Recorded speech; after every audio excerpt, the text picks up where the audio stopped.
আসসালামু আলাইকুম।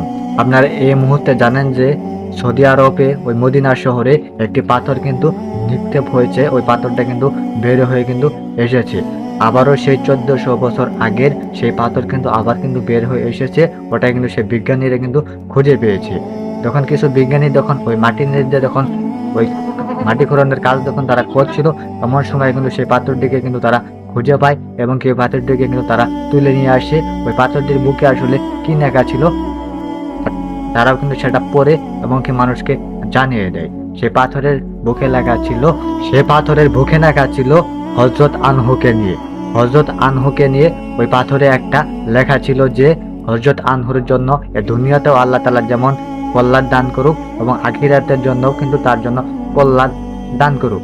এই কথাটাই কিন্তু সে পাথরে কিন্তু লেখা ছিল এবং কি ওই পাথরে কিন্তু সবাই অবাক হয়ে গিয়েছিল সেই লেখা দিকে। এরপর আসে আরেকটা পাথরের গল্প। তো চলুন সেটাও আমরা শুনে আসি। হযরত মুহাম্মদ সাল্লাল্লাহু আলাইহি সাল্লাম দুটি পাথরকে কিন্তু দড়ি দিয়ে কিন্তু বেঁধে রেখে গিয়েছিল। আজব কিন্তু সেই পাথর দুটো দেখা যায় একটু করে।